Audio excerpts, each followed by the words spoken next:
का आगाज एक बड़ी खबर के साथ करेंगे। बड़ी खबर आपको बता दें, सदन में अविश्वास प्रस्ताव पर आज फिर से चर्चा होगी। बहस का आज अहम दिन है। आज संसद में अविश्वास प्रस्ताव पर जवाब देंगे प्रधानमंत्री।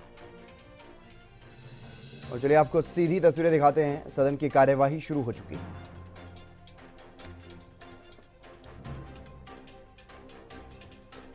चाहता हूं श्री कल्याण जैन मध्य प्रदेश के इंदौर संसदीय निर्वाचन क्षेत्र से 6ठी लोकसभा के सदस्य थे। उन्होंने मध्य प्रदेश विधानसभा के सदस्य के रूप में भी कार्य किया। श्री कल्याण जैन का निधन 13 जुलाई 2023 को 89 वर्ष की आयु में इंदौर में हुआ। श्री बाबू साहेब परुलेकर महाराष्ट्र के रत्नागिरी संसदीय निर्वाचन क्षेत्र से 6ठी और 7वीं लोकसभा के सदस्य थे। वे लोक लेखा समिति के सदस्य भी रहे। श्री बाबू साहेब परुलेकर का निधन 27 जुलाई 2023 को 94 वर्ष की आयु में रत्नागिरी महाराष्ट्र में हुआ। श्री वक्कम पुरुषोत्तमन केरल के पूर्ववर्ती अल्लेपी संसदीय निर्वाचन क्षेत्र से 8वीं और 9वीं लोकसभा के सदस्य थे। श्री पुरुषोत्तमन 8वीं और 9वीं लोकसभा में सभापति तालिका के सदस्य थे। उन्होंने सरकारी उपकरणों संबंधी समिति और अधीनस्थ विधान समिति के सभापति के रूप में भी कार्य किया है। वे विभिन्न संसदीय समितियों के सदस्य भी रहे। इससे पूर्व श्री पुरुषोत्तमन 5 कार्यकाल के लिए केरल विधानसभा के सदस्य तथा 2 कार्यकाल के लिए केरल विधानसभा के अध्यक्ष भी रहे।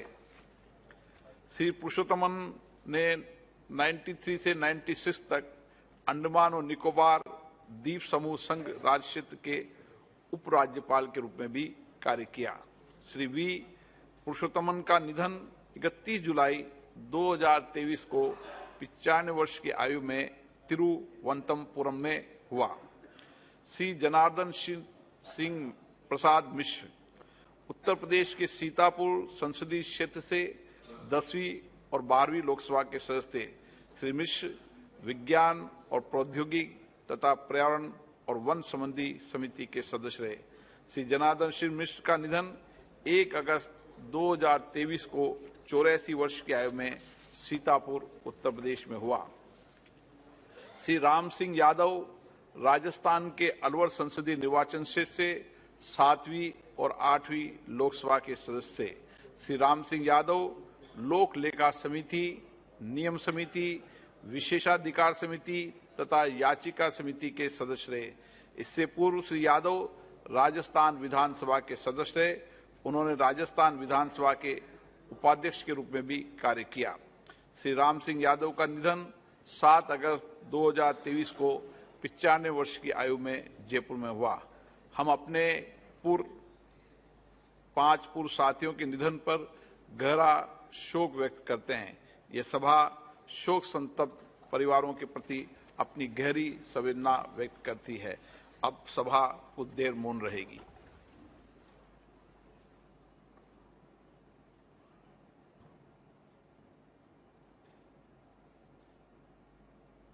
ओम शांति। प्रश्नकाल।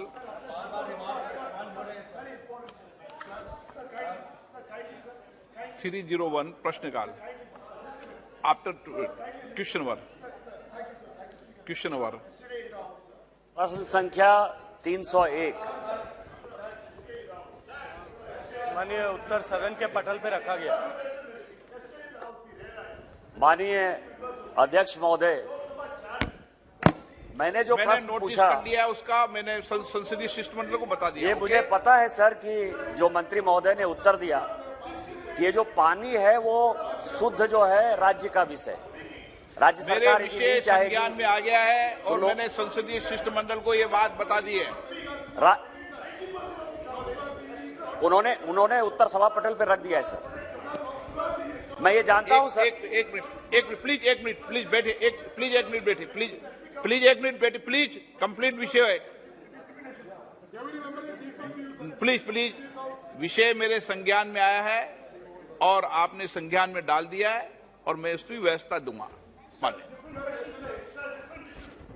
माननीय अध्यक्ष जी, ये सही बात है जो मंत्री जी ने जवाब दिया कि ये जो पानी है वो राज्य का विषय है और ड्रिंकिंग वाटर देना है कि नहीं, खेतों में सिंचाई जाना है कि जाना नहीं जाना है, केंद्र सरकार के चाहने के बावजूद भी राज्य सरकार यदि नहीं चाहेगी तो नहीं होगा। लेकिन जो मैंने प्रश्न पूछा है सर और जो उसका जवाब आया है जो राज्य सरकार से ही केंद्र सरकार ने लिया होगा वो बहुत ही अलार्मिंग है सर। मैं जिस इलाके संथालपना से आता हूं वहां टीडीएस और पीएच जो क्वालिटी है, पीने के ड्रिंकिंग वाटर की जो क्वालिटी है वो बहुत ही खराब है सर।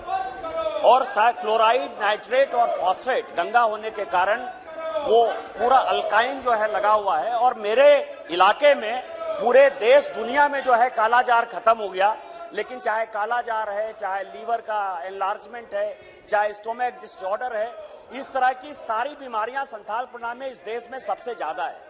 जो लेबोरेटरी की बात माननीय मंत्री महोदय ने की है, राज्य सरकार के माध्यम से ही कहा होगा, वो कोई लेबोरेटरी वहां मौजूद नहीं है। दूसरा जो जल जीवन मिशन है जो प्रधानमंत्री जी का बड़ा मिशन है सर, और जिसमें बार बार मैंने मंत्री जी को भी पत्र लिखा है कि गंगा से जो है वो वाटर जाना है। आज तक जो वहां बनी है, जो योजनाएं बनी है सर, उसमें गंगा से पानी संथालपना के यदि सभी जिलों में नहीं जाएगा, खासकर देवघर जैसे जिले में यदि नहीं जाएगा, तो ये सारी योजनाएं बेकार हो जानी चाहिए सर। जैसे चापाकल का हो जाना है वैसा ही हो जाना है, क्योंकि लेयर ही नहीं है नदी में। तो मेरा आपके माध्यम से मंत्री महोदय से ये पूछना है कि जो मैंने आपसे आग्रह किया था कि गंगा ग्रिड बनाइए और जो हमारे लोग डायरिया, कालाजार और लीवर एनलार्जमेंट से पीड़ित है उसको बचाइए। इसके लिए क्या वो कोई जांच कराएंगे? क्योंकि अभी तक की जो योजनाएं हैं वो सतह पर बहुत ही गलत योजना बन रही है, एक बहुत बड़ा स्कैम है, और गंगा ग्रिड से हम लोगों को जोड़ेंगे। इसके बारे में मंत्री जी बताएंगे। माननीय अध्यक्ष महोदय, माननीय सांसद ने जो चिंता व्यक्त की है, ये सेम चिंता इन्होंने मुझे पत्र लिख करके, जैसा इन्होंने बताया, कई बार की है। लेकिन हम सब जानते हैं, जैसा इन्होंने भी अभी कहा, कि जल राज्य का विषय होने के चलते डीपीआर बनाने से लेकर के उसको इम्प्लीमेंट करने से लेकर के उसको ऑपरेट करने और रखरखाव करने तक का सारी जिम्मेदारी राज्य सरकार की होती है।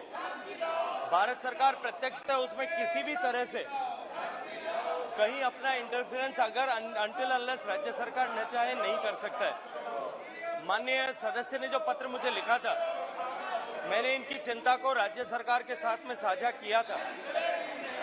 जहां तक लेबोरेटरीज का माननीय सदस्य ने उल्लेख किया है, झारखंड राज्य ने जो 24 लेबोरेटरीज उनके यहाँ काम कर रही है, एक स्टेट लेवल की लेबोरेटरी और 23 जो डिस्ट्रिक्ट लेवल लेबोरेटरीज है, मुझे लगता है कि एक बार धरातल पर इसको वापस देखने की आवश्यकता है, क्योंकि वो 24 की 24 लेबोरेटरीज जो है वो NABL एक्रेडिटेड है और NABL एक्रेडिटेशन की अपनी एक व्यवस्था है, अपनी एक स्थापना, एक उनकी जो SOP है एक्रेडिटेशन की।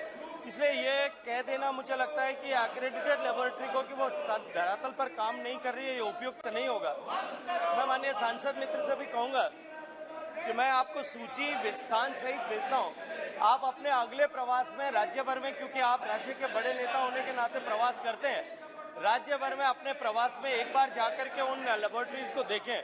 मैंने खुद जाकर के आपके जिला, आपके जो प्रदेश मुख्यालय पर जो लेबोरेटरी है उसको मैंने खुद देखा है और उस लेबोरेटरी की फंक्शनिंग को भी चेक किया है। जहां तक क्वालिटी वाटर का संदर्भ है, माननीय प्रधानमंत्री जी ने जब जल जीवन मिशन प्रारंभ किया था, तब प्रारंभ में ही हम जो है उनका मार्गदर्शन था कि हमको पीने के पानी की गुणवत्ता को पहली प्राथमिकता देनी है, और दूसरा विषय कि जिन क्षेत्रों में गुणवत्ता की चुनौती है उन क्षेत्रों में प्राथमिकता से काम हो, उसके लिए फंड एलोकेशन में उसको वेटेज दिया जाना चाहिए।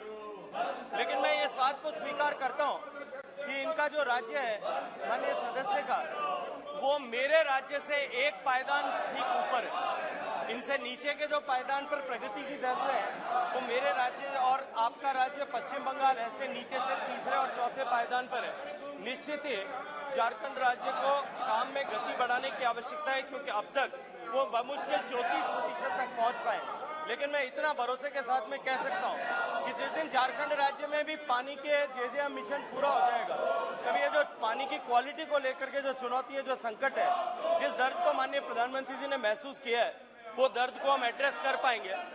साथ ही क्वालिटी वाटर, अफेक्टेड वाटर जहां है, हमने राज्यों को कहा है, राज्य सरकारों से बार बार आग्रह किया है कि जो पानी पीने का देने में जहां आप रिवर ग्रिड से या सरफेस या सेफ वाटर सोर्स से नहीं दे पा रहे हो, वहां कम से कम एक कम्युनिटी वाटर ट्रीटमेंट प्लांट लगा करके, CWTP लगा करके वहां उनको स्वच्छ पानी उपलब्ध कराएं। और राज्य सरकारों ने ये कहा है कि हमने ये सब जगह पर जो ऐसे आइडेंटिफाइड हैबिटेशन थे, वहां सब जगह ऐसी व्यवस्था की है। माननीय सभापति जी, अध्यक्ष जी, NABL एक्रेडिशन में कोरोना काल में हमारे इलाके में कई एक लेबोरेटरी खुले सर, और कोरोना काल में ही वो बंद हो। तो माननीय मंत्री जी, आपके मंत्री जो राज्य मंत्री है, मैं नहीं बोलना चाहता था, विश्वेश्वर टुडू जी, उन्होंने देवघर का दौरा किया और देवघर में वो लेबोरेटरी उनको बंद दिखाई दी थी। तो इसीलिए राज्य सरकार की जो गलती है वो हमारी गलती नहीं है, उसको स्वीकार करना चाहिए कि राज्य सरकार यदि ऐसा नहीं कर रही है तो एक कमेटी जो है भेजकर आपको जांच करानी चाहिए। दूसरा जो आपने जवाब में कहा है कि नेशनल रिवर कंजर्वेशन प्लान, जिसके लिए कि विश्वेश्वर टुडू जो गए थे देवघर, उसमें जो कई एक नदियां हैं जो गंगा में जा रही हैं, और राज्य सरकार यदि गंगा की सफाई का अभियान माननीय प्रधानमंत्री चला रहे हैं और आप बड़ा अच्छा काम कर रहे हैं। मैं इसके पहले माननीय गडकरी जी मंत्री थे, वो उन्होंने भी उसकी बड़ी अच्छी शुरुआत की थी, उमा भारती जी ने भी किया। पिछले 9 साल जो हम कर रहे हैं, तो गंगा में जो पानी जा रहा है उसमें हमारे यहाँ की जो नदियां हैं, चाहे वो कजिया है, चाहे डड़वा है, चाहे हरना है, वो सारी नदी जो है पॉल्यूटेड रिवर गंगा में जा रही है। और इसके लिए भी मैंने आपको पत्र लिखा है। तो गंगा की सफाई कब होगी? यदि राज्य सरकार नहीं चाहेगी तो क्या हम गंगा की सफाई नहीं करेंगे? और यदि गंगा की सफाई करेंगे तो मैंने जो पत्र लिखा है उसके ऊपर आपने क्या कार्रवाई की है, ये यदि बताएं तो अच्छा रहेगा। धन्यवाद सर।